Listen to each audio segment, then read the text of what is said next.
नमोस्तु नमोस्तु नमोस्तु।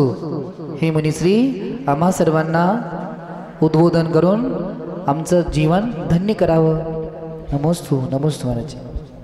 पंच परमेष्ठी भगवान की किती छान जय म्हटली तुम्ही। थोडं जोराने, अजून नाश्ता नाही झाला ना, बाकी आहे। हात वर करून चांगला जयकार म्हणा। नमोकार महामंत्र की वर्तमान जिन शासन नायक श्री महावीर भगवान की, मूल नायक 1008 श्री शांतिनाथ भगवान की, चारित्र चक्रवर्ती आचार्य श्री शांति सागर जी महाराज की, गणाधिपति गणधराचार्य श्री कुंथु सागर जी महाराज की, परम पूज्य आचार्य गुरुवर प्रज्ञा शमन श्री देवनंदी जी महाराज की, श्रीमद् जैन धर्म की। बोलिए परम पूज्य मनीषी अमोघ कीर्ति जी महाराज की जयकारा गुरुदेव का।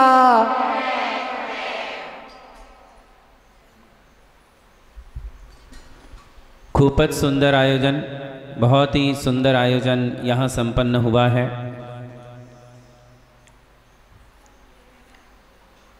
ये जो आराधना हम करते हैं, पूज्यपाद आचार्य श्री कहते हैं, संपूजकानां प्रतिपालकानां यतीन्द्र सामान्य तपोधनानां, देशस्य राष्ट्रस्य पुरस्य राज्ञः करोतु शांतिं भगवान् जिनेन्द्र, क्षेमं सर्वप्रजानां प्रभवतु बलवान् धार्मिको भूमिपाल, काले काले च सम्यक् वर्षतु मघवा व्याधयो यान्तु नाशम्, दुर्भिक्षं चौरमारिं क्षणमपि जगतां मास्मभुज्जीवलोके, जैनेन्द्रं धर्मचक्रं प्रभवतु सततं सर्वसौख्यप्रदायी। शांती भक्तीमध्ये पूज्यपाद आचार्यांनी लिहिलेल्या या ओळी आहेत। मी फक्त माझ्यासाठी धर्म किंवा आराधना करीत नाही, माझ्यासोबत अखिल विश्वाचे कल्याण व्हावे, प्रजेतील सगळ्या लोकांना, सगळ्या वर्गांना सुख आणि शांतीची प्राप्ती व्हावी, समाजामध्ये समृद्धी व्हावी, रोगराई नष्ट व्हावी, अतिवृष्टी अनावृष्टी होऊ नये, प्रजेमध्ये दुष्काळ पडू नये, चोरी मारी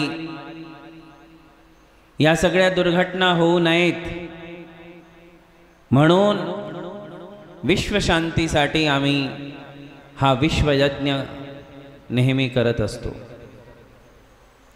सगळ्यांच्या बद्दल मनामध्ये अत्यंत आपुलकी आहे, सौहार्द भावना आहे, मैत्री भावना आहे। तदनुसार सगळ्यांनाच सुख शांती समृद्धीची प्राप्ती व्हावी असा मनोदय घेऊन आम्ही ही आराधना करतो।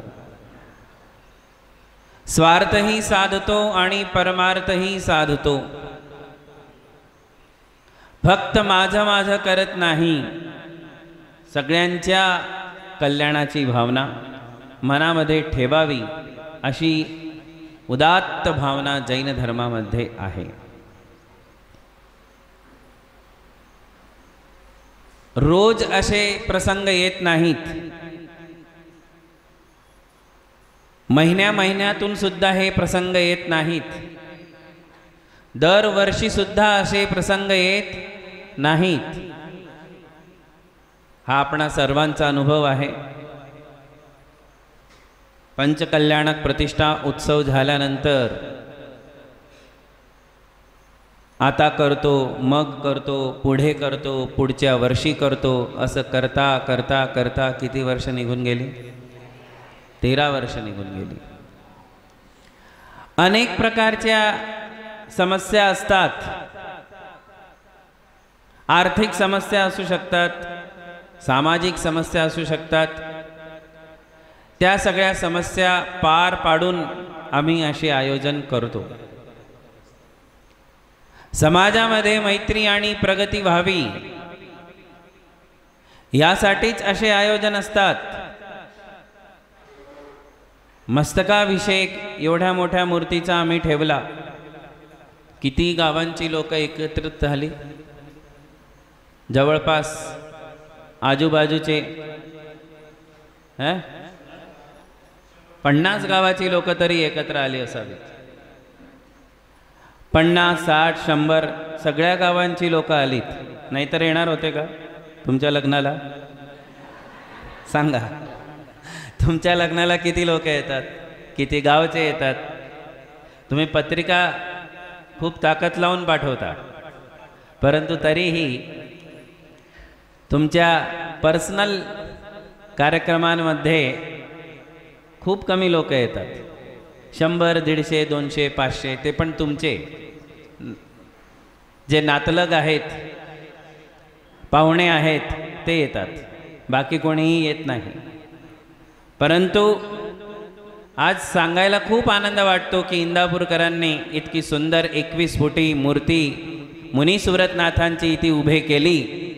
त्या मूर्तीच्या उभं केले गेल्याने, पंचकल्याणक झाल्यामुळे आज त्याच्या मस्तकाभिषेकमध्ये 50, 60, 70, 100 गावांची लोक इथं एकत्रित झाली.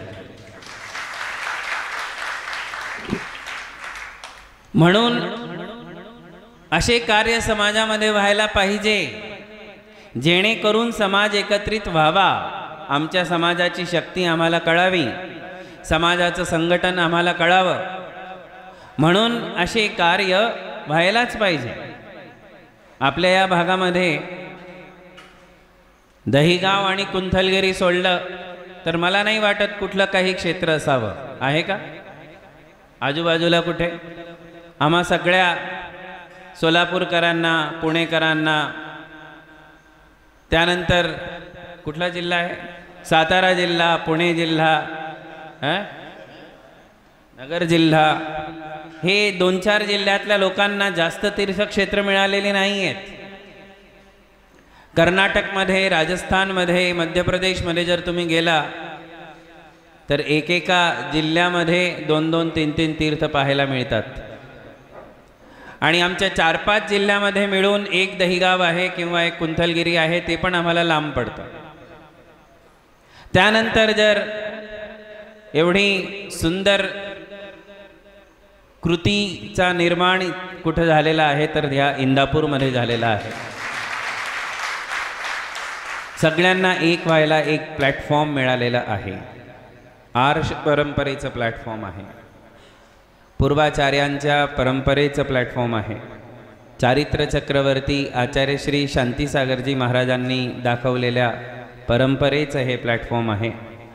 आणि याच्याकडून, या कृतीमुळे, या आयोजनमुळे आम्हाला आमची परंपरा कळते. सगळ्यात मुख्य वस्तू म्हणजे पुढच्या पिढीला जैन धर्म कळतो. नाहीतर पुढची पिढी कुठे जाऊन राहिली आहे ते सगळ्यांना माहीत आहे. इलेक्ट्रॉनिक आयटम्स एवढे वाढून गेलेले आहेत,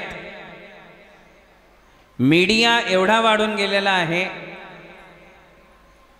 डिजिटल प्लॅटफॉर्म एवढा वाढून गेलेला आहे. फेसबुक, इंटरनेट, इंस्टाग्राम, यूट्यूब हे असे काही डिजिटल प्लॅटफॉर्म आहेत ज्यांच्यामुळे आमच्या पिढीचा दैनंदिन ऱ्हास होत आहे. प्रगतीच्या ठिकाणी अवनती होऊन राहिली आहे. कुसंस्कार आमच्या समाजामध्ये फार शीघ्रतेने, तीव्र वेगाने पसरत आहेत. कुठकुठल्या प्रकारचे व्यसन आहेत आपल्याला तर नावंसुद्धा माहीत नाही आहे. आमचे आचार्य 7 व्यसन लिहून गेलेली आहेत. आता त्या 7 व्यसनांचं रूपांतरण 70 व्यसनांमध्ये झालेलं आहे. खूप कठीण परिस्थिती आहे. जी मुलं आज 5-5 वर्षाची आहे ते ज्यावेळी 15-16 वर्षाची होतील, आजच्या 10 वर्षानंतर काय वातावरण असेल, काय चित्र असेल, हे जग आम्हाला कुठं नेऊन ठेवणार आहे काहीही माहीत नाही आहे. ज्या गोष्टी आम्हाला 16 वर्षानंतर, 18 वर्षानंतर, 20 वर्षानंतर कळायच्या, त्या गोष्टी आज 7-8 वर्षाच्या मुलांच्या हातामध्ये आहेत. अत्यंत कठीण परिस्थिती आहे. वासनेचा बाजार मांडलेला आहे, भौतिकतेचा वातावरण आहे. अशा या वातावरणामध्ये आमची मुलं कितपत स्वाध्याय करणार आहेत? स्वाध्याय तर सोडा, ते आपल्या स्कूल आणि कॉलेजचा अभ्यास किती करून घेत आहेत, ती सुद्धा शंका आम्हाला यावेळी सगळ्यांच्या मनात आहे. अशा या वातावरणामध्ये आम्ही समाजाला कशी दिशा दाखवू शकतो? या पिढीला, युवक युवतींना कसं आम्ही धर्माशी जोडू शकतो? विद्यार्थ्यांना आम्ही कशा प्रकारे धर्म शिकवू शकतो? धर्माची ABCD काय आहे त्यांना हे कसं आम्ही समजावू शकतो? याची जबाबदारी जर कोणावर आहे तर ती प्रत्येक आई आणि वडिलांवर आहे. भगवान मंदिरामध्ये आहेत, गुरु आमचे विहार करीत असतात, मुलं तुमच्या जवळच असतात. या मुलांना जर खरी कुठली पाठशाळा असेल तर ते तुमचं घर आहे, आणि त्यांचा खरा कोणी गुरु असेल तर ते त्यांचे आईवडील आहेत. आईवडिलांची खूप मोठी जबाबदारी आहे. अगदी लहान वयापासून आम्ही त्यांना मंदिराची दिशा दाखवावी, नमोकार मंत्राची महिमा सांगावी, नमोकार मंत्राची माळा कशी असते ती करायला शिकवावी, त्यांना भक्तामर स्तोत्र शिकवावं, त्यांना तीर्थंकरांची स्तुतीपाठ काय आहे ते शिकवावं. खरोखर हा आदर्श आज श्वेतांबर समाज ठेवत आहे. जे चांगलं आहे ते सांगायला काही त्रुटी नाही, काही दोषपूर्ण नाही. पण श्वेतांबर समाज जर तुम्ही नीट स्टडी करून पाहिली तर ते खूप अवेअर आहेत या क्षेत्रामध्ये. त्यांनी जी क्रांती केलेली आहे, त्यांच्या पाठशाळा घरोघरी, प्रत्येक कॉलनीमध्ये, प्रत्येक घरी, प्रत्येक अपार्टमेंटमध्ये एक एक पाठशाळा चालवतात. आणि जिथं जिथं समाज आहे तिथं तिथं ते मोठी मोठी मंदिरं पण बांधतात आणि मंदिरांमध्ये पाठशाळा चालते. लहान वयापासून मुलांना धोतर आणि दुपट्टा नेसवून मंदिरामध्ये नेऊन तीर्थंकरांची, देवाची भक्ती करायचं शिकवतात. लहानपणापासून जर हे संस्कार दाखवले आणि हळूवार जसा मुलगा मोठा होत जातो तसे तसे त्यांना आपल्याला जैन धर्माची ABCD शिकवत जायचे. एक एक कॉन्सेप्ट त्यांचे क्लिअर करायचे. 5 ते 10 वर्षाच्या वयामध्ये त्याला जैन धर्म आपल्याला शिकवायलाच पाहिजे. 12-13 वर्षाच्या वयापर्यंत त्याला बेसिक नॉलेज व्हायलाच पाहिजे. तर आम्ही आपल्या पिढीला सांभाळू शकतो, जैन धर्माला पुढे वाढवू शकतो. आमची लोकसंख्या खूप कमी आहे, खूप कमी आहे. दिवसेंदिवस लोकसंख्यासुद्धा कमी होत चाललेली आहे. अशा या विषम वातावरणामध्ये आम्ही सगळ्यांनी, समाजाच्या सगळ्या वर्गांनी मिळून धर्माबद्दल एकमत होऊन, धर्मामध्ये मैत्रीचे भाव घेऊन, सगळ्या प्रकारचे पंथभेद, जातीभेद यांना विसरून, आता आमची संख्याच एवढी कमी आहे की आम्ही जातीवाद सोडायलाच पाहिजे. काय दशान काय विषा, कशाचा जातीवाद? आम्ही सगळे जैन आहोत. काय आहोत? मंदिरामध्ये आम्ही सगळे जैन आहोत. मंदिरामध्ये येताना आम्हाला सगळ्या जातीवादांना विसरायलाच पाहिजे. हा पंचम, हा चतुर्थ, हा दसा, हा विसा, हा कासार, हा सैतवाळ, या सगळ्या जातीवादांना विसरून जर आम्ही मंदिरामध्ये येत असाल तर आम्ही सगळे एक होऊ शकतो, संघटित होऊ शकतो. मंदिरामध्ये जातीवादाला स्थानच नाही आहे. जातीवाद फक्त लग्नासाठी असतो आणि आता तर लग्नाच्या मर्यादा सुद्धा भंग व्हायला लागलेल्या आहेत. जैन समाजाला सोडून अन्य समाजांमध्ये मुलींचं येणं जाणं चालू आहे, विवाह पद्धती चालू आहे. अशा या वातावरणामध्ये आम्हा सगळ्या जैन लोकांनी एक व्हायला पाहिजे. हम समाज को जोड़ेंगे, हमने यह व्रत धारा है, जैन एकता और संगठन यही हमारा नारा है. जैन समाजाचं संघटन व्हायला पाहिजे. एक एक गावामध्ये जेवढा जैन समाज आहे त्यांनी एक असायला पाहिजे. दुसऱ्या सगळ्या गावांचे आपापलं बघतील, तुम्ही आपल्या गावाचं बघा. माझ्या गावातल्या सगळ्या लोकांनी एक व्हायला पाहिजे. आपल्या सगळ्या अहंकार आणि वैरभावनांना सोडून, तिलांजली देऊन, माझं तुझं हे सगळ्या भावनांना सोडून, संकीर्ण भावनांना सोडून, ही जी अहम भावना आहे की मी केलं, माझं आहे, मी केलेलं आहे, हे त्यांचं आहे, ते माझं आहे, अशा प्रकारच्या अहम भावनांना, वैरभावनांना तिलांजली द्या. सगळ्यांना एक करा आणि सगळ्यांना एक करून मंदिराचा मार्ग सगळ्यांना दाखवा. पुढच्या पिढीला धर्मसंस्कारांची खूप जरूरत आहे, नितांत आवश्यकता आहे. म्हणून अशा या प्रसंगी माझं आपल्या सगळ्यांना हेच म्हणणं आहे की आम्ही सगळ्या प्रकारच्या आपसी वैमनस्यतेला सोडून मनामध्ये माधुर्य जागवा, आपल्या शब्दांमध्ये माधुर्य आणा आणि सगळ्यांना आपलंसं करा. आणि आपलंसं करून सगळ्यांच्या मध्ये ही धर्मचेतना अशीच याच प्रकारे जिवंत असावी, असा मनोभाव सगळ्यांनी घेऊन चालावा. इंदापूर या नगरामध्ये, शहरामध्ये ही जी त्रिदिवसीय आराधना झालेली आहे, 13 वर्षानंतर महामस्तकाभिषेक महोत्सव अत्यंत सुखद, निर्विघ्न आणि धर्मप्रभावनापूर्वक पार पडलेला आहे. खूप सुंदर धर्मप्रभावना झालेली आहे. आमच्या या ट्रस्ट कमिटी श्रीमान श्रेणिकजी शहा यांच्या लिडरशिपमध्ये, यांच्या नेतृत्वामध्ये ट्रस्ट कमिटीने खूप सुंदर काम केलेलं आहे. आणि हे काही मागच्या 6 किंवा 3 महिन्याचं प्लॅन नव्हतं, 1 महिन्यापूर्वीचंही प्लॅन नव्हतं. आम्ही इकडे श्रवणबेळगोळाहून चातुर्मास करून विहार करत करत करत आम्ही इकडे महाराष्ट्रामध्ये आलो. मांगूर या ठिकाणी आमचे श्रेणिक भाई आणि त्यांची कमिटी आली. त्यांनी आम्हाला श्रीफळ चढवलं. हा आमचा रस्ता नव्हताच, आम्हाला सरळ कुंतुगिरीहून पुणे असा एक रस्ता होता आणि दौंड जाण्याचाही एक मनोदय होता. आमच्या दौंडकर सौ अर्चनाबाई शहा, कुठं येतो आलेला येतात, कुठे गेल्या, अर्चना शहा दौंड यांनी कर्नाटकचा संपूर्ण विहार त्यांनी संघपती बनून आमच्या संघाचा विहार घडवलेला आहे. त्यांना खूप खूप आशीर्वाद आहे. स्वतः राहून त्यांना हा पूर्ण विहार करवायचा होता, परंतु तर असतोच सगळ्या ठिकाणी, कधी काय होणार कोणाला माहीत नसतं. अशाच काही कारणांनी ते या स्वतः राहू शकल्या नाहीत. आलेल्या आहेत ना अर्चनाबाई, कुठं आहेत, चौक्याला गेल्या. अच्छा, त्यांनी स्वतः तर राहिले नाही, पण घरी राहून त्यांनी पूर्ण संघपतीचा भार खूप सुंदरपणे, खूप चांगला, यशस्वीपणे पार केलेला आहे. पूर्ण विहार त्यांनी आमचा इथं घडवलं आहे. तर दौंड जाण्याचा एक रस्ता होता आणि अशामध्ये इंदापूरकरांनी येऊन हात धुवून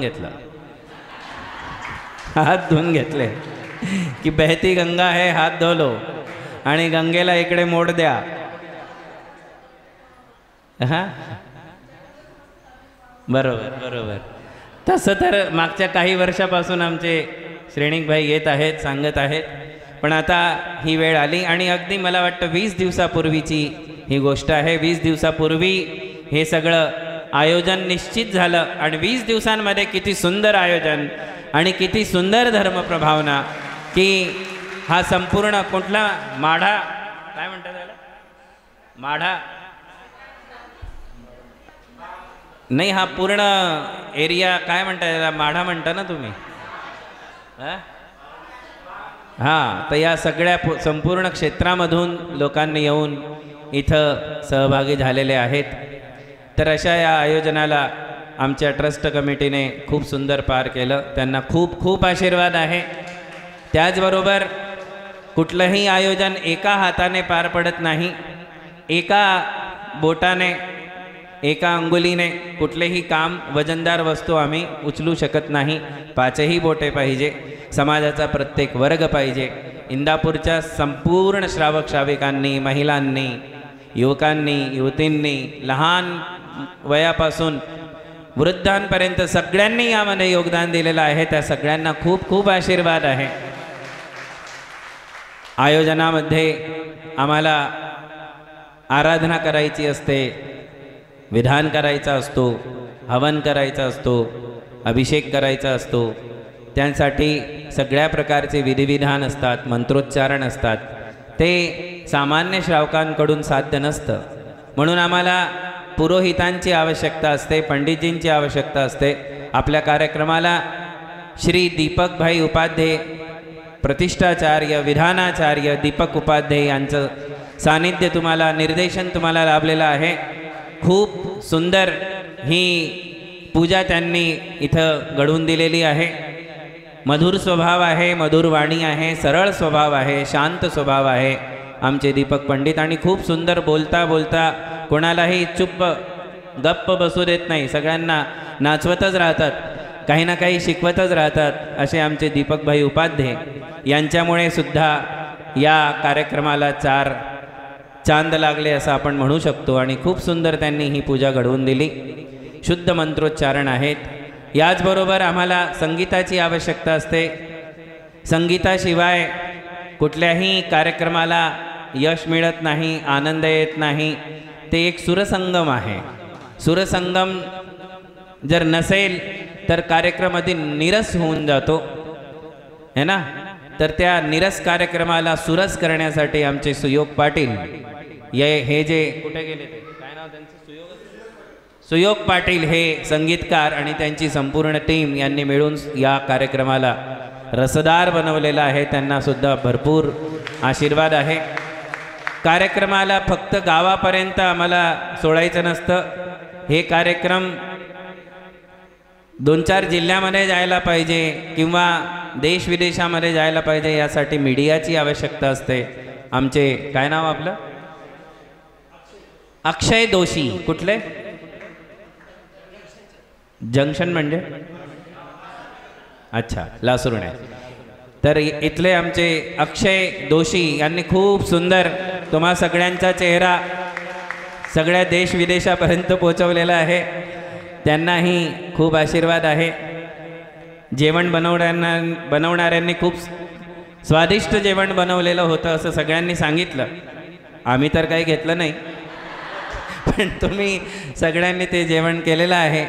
तेही खूप सुंदर होतं. सगळ्यांनी आनंद घेतला. त्या टीमला सुद्धा भरपूर आशीर्वाद. या कार्यक्रमामध्ये ज्या ज्या लोकांनी आपल्या आपल्या भूमिका पार पाडलेल्या आहेत त्या सगळ्यांना, कार्यकर्त्यांना आणि सगळ्या व्यवस्थापकांना खूप आशीर्वाद आहे. हे कार्यक्रम, हा महामस्तकाभिषेक, ही आमची आराधना तुम्हा सगळ्यांच्या जीवनामध्ये खूप सुख, समृद्धी, आरोग्य आणि धर्माची वृद्धी घडवून आणो. तुमच्या सगळ्यांचं मंगल व्हावं, सगळ्या प्रकारे मंगल व्हावं. काहीही आमचे कष्ट, विघ्न, समस्या ज्या काही आपल्या मनात होत्या, जीवनात होत्या, त्या सगळ्या नष्ट व्हाव्यात आणि सगळ्यांचं खूप मंगल व्हावं, सगळ्यांमध्ये धर्मवृद्धी व्हावी असे आपले मनोदय आणि मंगलमय आशीर्वाद व्यक्त करत मी माझ्या शब्दांना विराम देतो. बोला शांतीनाथ भगवान की, बोलिए महाराज की, बोलिए परम पूज्य मुनि सेवर कीर्ति जी महाराज की. जयकारा गुरुदेव का, जयकारा गुरुदेव का. सर्वांनी हात जोडा. हे मुनिश्री, सर्वांनी म्हणा हे मुनिश्री. नमोस्तु नमोस्तु नमोस्तु. हे मुनिश्री, या कार्यक्रमामध्ये आमच्याकडून, समस्त ट्रस्टीकडून, सर्व श्रावक श्राविकाकडून काही चुकलं असेल तर आम्हाला क्षमा करावी. नमोस्तु गुरुदेव, नमोस्तु गुरुदेव, नमोस्तु गुरुदेव. सगळ्यांना हां.